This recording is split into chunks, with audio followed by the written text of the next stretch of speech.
नमस्कार साथियों, इस वीडियो में हम चर्चा करेंगे जून महीने के पहले सप्ताह यानी कि 1 से लगाए 7 जून तक के 50 मोस्ट इम्पॉर्टेंट करंट अफेयर पे। देखिए जो आपका ये वीकली करंट अफेयर का वीडियो है, ये बहुत इंपॉर्टेंट है आपके एग्जाम के लिए, क्योंकि जो आपके ये 50 सेलेक्टिव करंट अफेयर मैंने सेलेक्ट किए हैं, ठीक है, ये सभी के सभी इंपॉर्टेंट है आपकी सभी परीक्षाओं जैसे कि UPSC, SSC, bank, railway, police, PCS, मतलब जितने एग्जाम है सभी के लिए।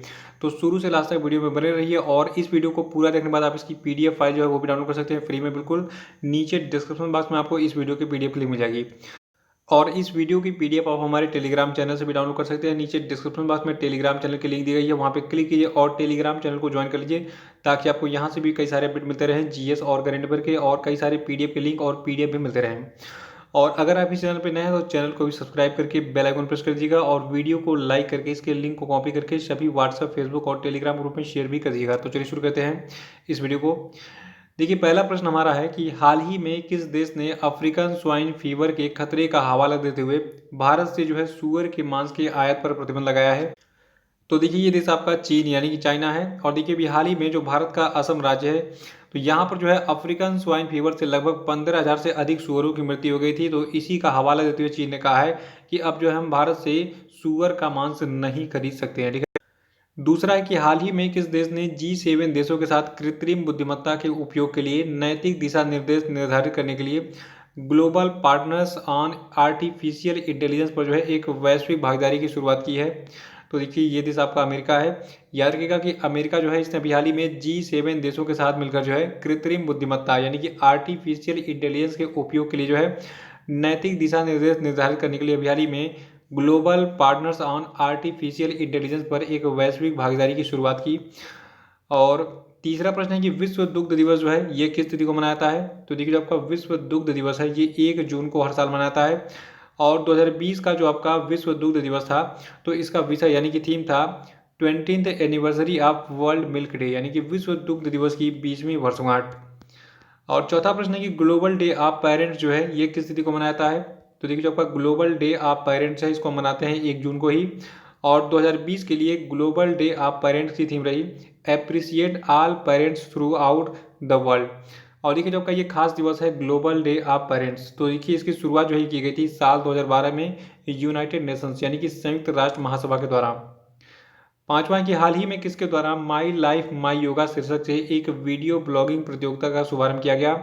तो देखिए माई लाइफ माई योगा नामक जो आपका ये वीडियो ब्लॉगिंग प्रतियोगिता है इसको लॉन्च किया था अभी हाल ही में प्रधानमंत्री नरेंद्र मोदी ने। और ये जो आपका माई लाइफ माई योगा शीर्षक का वीडियो ब्लॉगिंग प्रतियोगिता ये क्या चीज़ है, ध्यान सुनिएगा।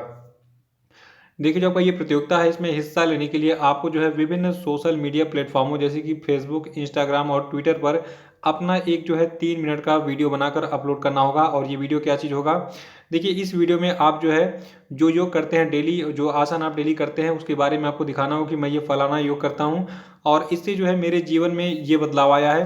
तो ये चीज़ आप बताएंगे तो लोग जो है आपसे प्रभावित होंगे और शायद उस योग को करेंगे वो, और उनसे भी जो है उनको भी जो है उस पार्टिकुलर परेशानी से जो है, मतलब शरीर में कई सारे विकार होते हैं, जैसे कि मान लीजिए कोई किसी को कोहनी का दर्द है या फिर किसी को घुटने का दर्द है या फिर शरीर में किसी को कोई अन्य प्रॉब्लम है जो कि एक स्पेसिफिक योगासन से जो है ठीक होता है, ठीक है। तो इसीलिए जो है ये सारी चीज़ें करके दिखाना है और बताना है कि हमारे जीवन में इस योग से जो है ये बदलाव आया है। तो इसीलिए भारत सरकार ने भी हाल ही में माई लाइफ माई योगा शीर्षक से एक वीडियो ब्लॉगिंग प्रतियोगिता का शुभारंभ किया है और इसको लॉन्च किसने किया है, प्रधानमंत्री मोदी ने। छठा प्रश्न है कि भारतीय क्रिकेट कंट्रोल बोर्ड ने 2020 के राजीव गांधी खेल रत्न पुरस्कार के लिए किस सलामी बल्लेबाज को अभी हाल ही में नामांकित किया है। तो देखिए ये बल्लेबाज आपके हैं रोहित शर्मा। और देखिए इसके अलावा जो आपका बीसीसीआई है इसने अर्जुन पुरस्कार के लिए ईशांत शर्मा और शिखर धवन और दीप्ति शर्मा को नामांकित किया है। साथ ही जो आपका ये राजीव गांधी खेल रत्न पुरस्कार है इसके बारे में थोड़ा सा जान लीजिए। देखिए जो आपका राजीव गांधी खेल रत्न पुरस्कार है ये भारत में दिया जाने वाला खेल पुरस्कार है, भारत का ये सबसे बड़ा खेल पुरस्कार है और इस पुरस्कार को भारत के पूर्व प्रधानमंत्री राजीव गांधी के नाम पर रखा गया है। सातवां कि हाल ही में किसके द्वारा युवाओं के लिए responsible artificial intelligence for youth नामक एक राष्ट्रीय कार्यक्रम शुरू किया गया है। तो देखिए अभी हाल ही में जो भारत के केंद्रीय कानून मंत्री हैं रविशंकर प्रसाद, इनके द्वारा जो है responsible artificial intelligence for youth नामक जो है एक राष्ट्रीय कार्यक्रम शुरू किया गया।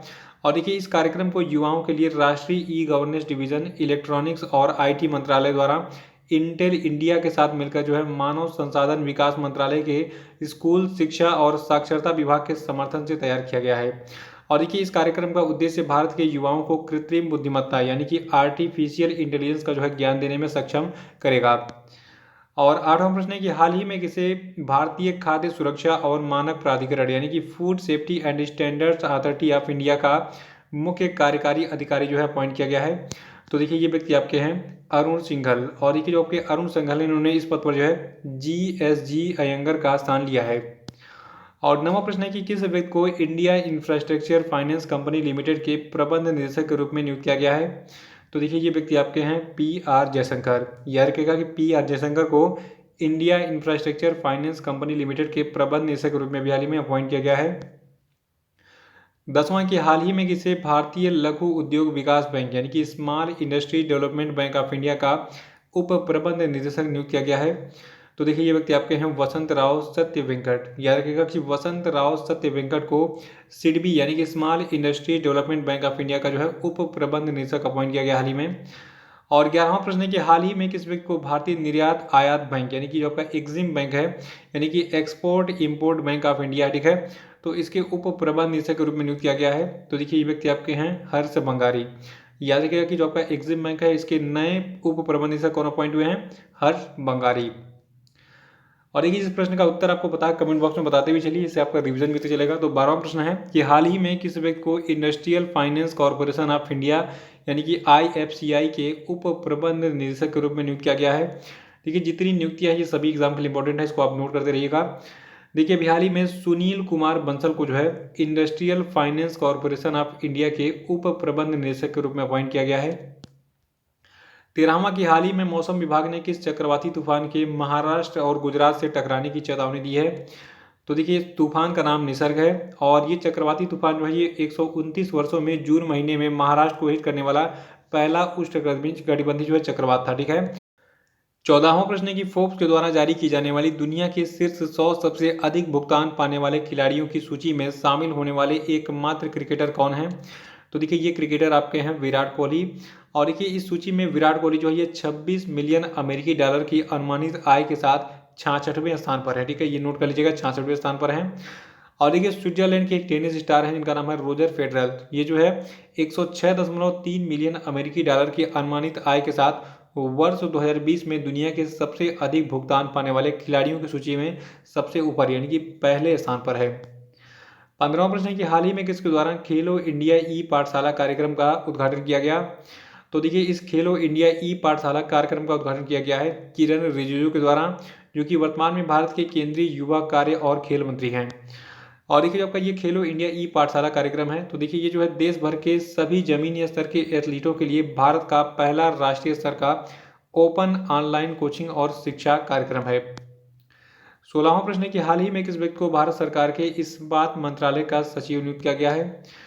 तो देखिए ये व्यक्ति आपके हैं प्रदीप कुमार त्रिपाठी, इनका नाम याद रखिएगा। और देखिए जो भारत का ये इस्पात मंत्रालय है तो इसके केंद्रीय मंत्री हैं वर्तमान में धर्मेंद्र प्रधान जी। 17वां प्रश्न है कि हाल ही में 2 जून को किस राज्य का स्थापना दिवस मनाया गया? तो देखिए 2 जून को हमने मनाया है तेलंगाना का स्थापना दिवस। देखिए जो आपका तेलंगाना राज्य है ये 2 जून 2014 को जो है आंध्र प्रदेश से अलग होकर जो है भारत का उस समय जो है 29वां राज्य बना था। और 18वां प्रश्न है कि हाल ही में किसे कैलिफोर्निया के सैन डियागो स्थित जनरल एटॉमिक्स ग्लोबल कॉर्पोरेशन के मुख्यालय का चीफ एग्जीक्यूटिव नियुक्त किया गया है? तो देखिए इनका नाम है विवेक लाल। याद रखिएगा कि विवेक लाल को कैलिफोर्निया के सैंट डियागो स्थित जनरल एटॉमिक्स ग्लोबल कॉर्पोरेशन मुख्यालय का जो है चीफ एग्जीक्यूटिव हाल ही में अपॉइंट किया गया है। और 19वां प्रश्न है कि हाल ही में अश्विनी भाटिया को किस भारतीय बैंक के नए प्रबंध निदेशक के रूप में नियुक्त किया गया है? तो देखिए जो आपके अश्विनी भाटिया हैं इनको जो है स्टेट बैंक ऑफ इंडिया के नए प्रबंध निदेशक के रूप में हाल ही में अपॉइंट किया गया है। देखिए जो आपका स्टेट बैंक ऑफ इंडिया है इसमें जो है 4 प्रबंध निदेशक का पद होता है, और इनमें से जो 4 पदों में से एक पद था ये खाली हुआ था हाल ही में PK गुप्ता के सेवानिवृत्त होने के बाद, तो इसी पद पर जो आपके अश्विनी भाटिया इनको अपॉइंट किया गया है। और बाकी की जो 3 जो आपके प्रबंध निदेशक के पद हैं तो इन पे जो है अरिजीत बसु, दिनेश खारा और CS शेट्टी जो है ये काबिज हैं। और स्टेट बैंक ऑफ इंडिया के बारे में जान लीजिए। देखिए स्टेट बैंक ऑफ इंडिया के जो चेयरपर्सन इनका नाम है रजनीश कुमार, इनका नाम याद रखिएगा। और स्टेट बैंक ऑफ इंडिया का हेडक्वार्टर मुंबई में है, इसकी स्थापना 1 जुलाई 1955 को हुई थी। देखिए परीक्षाओं में सबसे ज़्यादा जो है स्टेट बैंक का स्थापना दिवस पूछा गया है।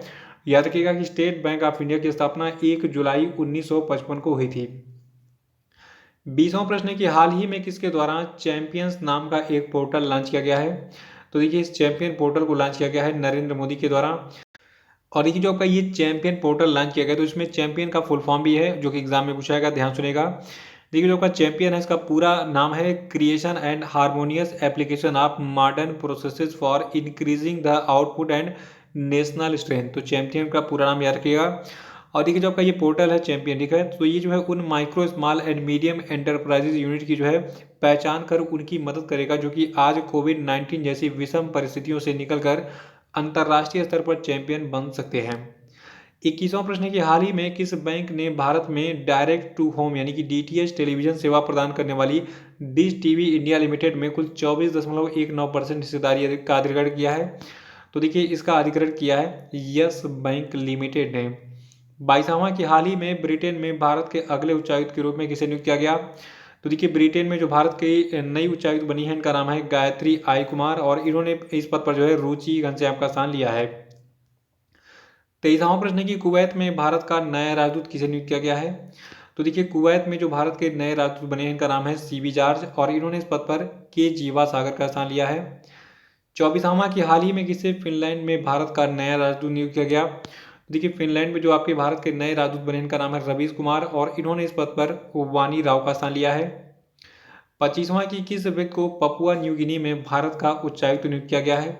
तो देखिए पपुआ न्यू गिनी में जो भारत के नए उच्चायुक्त अपॉइंट हुए इनका नाम है सुशील कुमार सिंघल और इन्होंने इस पद पर विजय कुमार का स्थान लिया है। देखिए ये सभी नियुक्तियां आप नोट कर लीजिएगा अलग से, यहाँ से प्रश्न एग्जाम में बनेंगे। और 26वां है कि विश्व साइकिल दिवस जो है ये निम्न में से किस दिन मनाया जाता है। तो देखिए जो आपका विश्व साइकिल दिवस है यानी कि वर्ल्ड बाइसिकल डे है ये मनाया जाता है 3 जून को हर साल। और देखिए जो आपका संयुक्त राष्ट्र है, ठीक है, तो इसके द्वारा जो पहला आधिकारिक विश्व साइकिल दिवस है ये 3 जून 2018 को मनाया गया था। 27वां कि हाल ही में केंद्रीय मंत्रिमंडल ने कितने खरीफ फसलों के न्यूनतम समर्थन मूल्य में बढ़ोतरी को मंजूरी दे दी है। तो देखिए इन फसलों की संख्या टोटल 14 है और इसमें जो प्रमुख फसल है इनका न्यूनतम समर्थन मूल्य वर्तमान में कितना है, ध्यान से सुनिएगा, एग्जाम के लिए इंपॉर्टेंट है।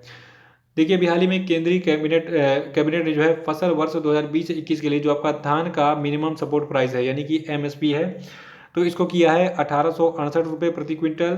ज्वार का एमएसपी हो गया है 2620 रुपये प्रति क्विंटल। और देखिए जो आपका बाजरा है तो बाजरा का मिनिमम सपोर्ट प्राइस है 2150 रुपये प्रति क्विंटल। और कपास का मिनिमम सपोर्ट प्राइस कर दिया गया है 5515 रुपये प्रति क्विंटल। मक्के का जो मिनिमम सपोर्ट प्राइस है कर दिया गया 1850 रुपये प्रति क्विंटल। अरहर का 7196 रुपये प्रति क्विंटल कर दिया गया है। तो ये डिटेल्स याद रखिएगा। देखिए इसमें जितने भी मैंने फसलें बताई हैं जिनका मिनिमम सपोर्ट प्राइस मैंने बताया है ये सभी नोट कर लीजिएगा, ये सभी एग्जाम में पूछे जाएंगे। और इनमें जो सबसे इंपॉर्टेंट है ये है धान का। तो धान का मिनिमम सपोर्ट प्राइस कितना हो गया है 1868 रुपये प्रति क्विंटल।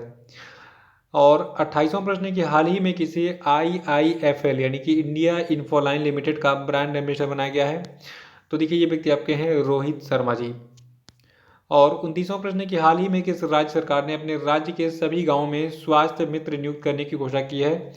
तो देखिए ये राज्य सरकार आपकी राजस्थान की है और जो राजस्थान के स्वास्थ्य मंत्री हैं रघु शर्मा अभी हाल ही में इन्होंने घोषणा की थी कि अब जो है राजस्थान के सभी राज्यों में स्वास्थ्य मित्र नियुक्त किए जाएंगे। और इनका काम क्या होगा, देखिए ये सभी स्वास्थ्य मित्र जो है ये सभी गाँव में जागरूकता फैलाएंगे, भैया नशे का सेवन मत करो, यानी कि नशा मुक्ति वाला काम करेंगे ये सभी स्वास्थ्य मित्र। 30वां प्रश्न है कि नेशनल फर्टिलाइजर लिमिटेड के नए चीफ मैनेजिंग डायरेक्टर कौन बने। तो देखिए जो आपका नेशनल फर्टिलाइजर्स लिमिटेड है इसके जो नए चीफ मैनेजिंग डायरेक्टर बने इनका नाम है वीरेंद्र नाथ दत्त और इन्होंने इस पद पर मनोज मिश्रा का स्थान लिया है। 31वां प्रश्न है कि British academy of film and television arts यानी कि बाफ्टा के नए अध्यक्ष कौन बने हैं। तो देखिए बाफ्टा के जो नए अध्यक्ष बने इनका नाम है कृष्णेंदु मजुमदार और ये प्रश्न एग्जाम के लिए मोस्ट इंपॉर्टेंट है, इसको आप मोस्ट इंपॉर्टेंट टैग कर लीजिएगा लिखते समय। 32वां है कि हाल ही में किसने वर्ष 2020-21 के लिए भारतीय उद्योग परिसंघ यानी कि कन्फेडरेशन ऑफ इंडियन इंडस्ट्री के अध्यक्ष के रूप में पदभार संभाला। तो देखिए ये व्यक्ति आपके हैं उदय कोटक। और उदय कोटक कौन है, ये जो है वर्तमान में कोटक महिंद्रा बैंक के MD और CEO हैं। और देखिए आपको बता दूं जो आपका ये भारतीय उद्योग परिसंघ है, ठीक है, तो इसके जो इससे पहले वाले अध्यक्ष थे 2019-20 के लिए, ठीक है, तो ये थे आपके विक्रम किर्लोस्कर। तो उदय कोटक ने इस पद पर किसका स्थान लिया है, विक्रम किर्लोस्कर का। 33वां कि हाल ही में छोटी सी बात और रजनीगंधा जैसी फिल्मों का निर्देशन करने वाले किस महान फिल्मकार का निधन हो गया। तो देखिए ये महान फिल्मकार आपके थे बासु चटर्जी। और रिसेंटली ये 5 डबे हो गए। और 34वां है कि हाल ही में किसने स्वदेश योजना शुरू की है। तो देखिए जो आपका स्वदेश योजना है इसको केंद्र सरकार ने अभी हाल ही में शुरू किया है। और देखिए भारत में वंदे भारत मिशन के तहत जितने भी लोग विदेशों से लौटे हैं जो भारतीय नागरिक हैं, ठीक है, तो उनका कौशल मानचित्रण करने के लिए यानी कि उनके अंदर कौन सा स्किल है, तो इसको देखने के लिए स्वदेश यानी कि skilled work arrival database for employment support जो है शुरू किया है, ठीक है। तो ये नोट कर लीजिएगा आप, इसकी जो आपका स्वदेश इसका पूरा नाम क्या है, skilled workers arrival database for employment support. और देखिए ये जो आपका ये स्वदेश योजना है ये जो है कौशल विकास और उद्यमिता मंत्रालय, नागरिक उड्डयन मंत्रालय और विदेश मंत्रालय का एक संयुक्त पहल है। 35वां कि हाल ही में किस राज्य ने कोविड-19 के प्रति जागरूकता फैलाने के लिए मिशन फतेह अभियान को शुरू किया है। तो देखिए जो आपका मिशन फतेह अभियान है इसको शुरू किया है पंजाब की सरकार ने। और इस मिशन का जो मकसद क्या है, देखिए जो आपका ये मिशन फतेह है इसका मकसद है लोगों का मनोबल बढ़ाना और जो आपका कोरोना वायरस महामारी है, ठीक है, तो इसके प्रति जागरूकता लाना। 36वां प्रश्न है कि हाल ही में किस राज्य सरकार ने कॉन्टैक्ट ट्रेसिंग की सुविधा हेतु सैलून और ब्यूटी पार्लरों जैसी सेवाओं के लिए आधार कार्ड को अनिवार्य कर दिया है। तो देखिए ये राज्य आपका तमिलनाडु है। सीधे सीधे हम कह सकते हैं कि अगर तमिलनाडु में आपको बाल कटवाना है फिर ब्यूटी पार्लर में मेकअप करवाना है तो वहाँ पे आपको जो अपना आधार कार्ड जो दिखाना अनिवार्य कर दिया गया, ठीक है। 37वां कि हाल ही में अमेरिका में यूजर की सूचनाएं एकत्र करने के आरोप में गूगल पर कितने अरब डॉलर का मुकदमा किया गया। तो देखिए ये अमाउंट है 5 अरब डॉलर का। 38वां है कि हाल ही में किस बंदरगाह का नाम बदल कर दिया गया है, श्यामा प्रसाद मुखर्जी न्यास। तो देखिए इस बंदरगाह का नाम है कोलकाता पोर्ट ट्रस्ट यानी कि कोलकाता पत्तन न्यास, ठीक है। तो जो आपका कोलकाता पोर्ट ट्रस्ट है इसका नाम बदल कर दिया गया है श्यामा प्रसाद मुखर्जी न्यास। 39वां की विश्व व्यापार संगठन यानी कि वर्ल्ड ट्रेड ऑर्गेनाइजेशन में भारत का नया राजदूत किसे नियुक्त किया गया। तो देखिए इनका नाम है ब्रजेंद्र नवनीत, इनको बनाया गया है वर्ल्ड ट्रेड ऑर्गेनाइजेशन में भारत का नया राजदूत। और देखिए जब आपका वर्ल्ड ट्रेड ऑर्गेनाइजेशन है तो वहाँ पर जो है ये भारत के राजदूत के पद पर जो ब्रजेंद्र नवनीत हैं ये स्थान लेंगे JS दीपक का। 40वां की इस व्यक्ति को WTO में भारत के स्थायी मिशन में काउंसलर अपॉइंट किया गया है। तो देखिए ये व्यक्ति आपके हैं अनवर हुसैन शेख। और देखिए जो आपके अनवर हुसैन शेख है ये 2022 के जो है भारतीय रेलवे यातायात सेवा के अधिकारी हैं। लेकिन अब ये कहाँ पे काम करेंगे, WTO यानी कि वर्ल्ड ट्रेड ऑर्गेनाइजेशन में भारत के स्थायी मिशन में काउंसलर के रूप में। 41वां की किस व्यक्ति को बीजिंग चीन में भारतीय दूतावास में काउंसलर आर्थिक नियुक्त किया गया। तो देखिए ये व्यक्ति आपके हैं लेखन ठक्कर। 42वां की किस व्यक्ति को फिलीपींस के मनीला में एशियाई विकास बैंक के कार्यकारी निदेशक का सलाहकार निदेशक स्तर नियुक्त किया गया है। तो देखिए इनका नाम है H अथेली, ठीक है, नाम नोट करते रहिएगा, ये सारे एग्जाम के लिए इंपॉर्टेंट हैं। 43वां की हाल ही में किस व्यक्ति को विश्व बैंक के कार्यकारी निदेशक का वरिष्ठ सलाहकार अपॉइंट किया गया है। तो देखिए ये व्यक्ति आपके हैं राजीव टोपेन।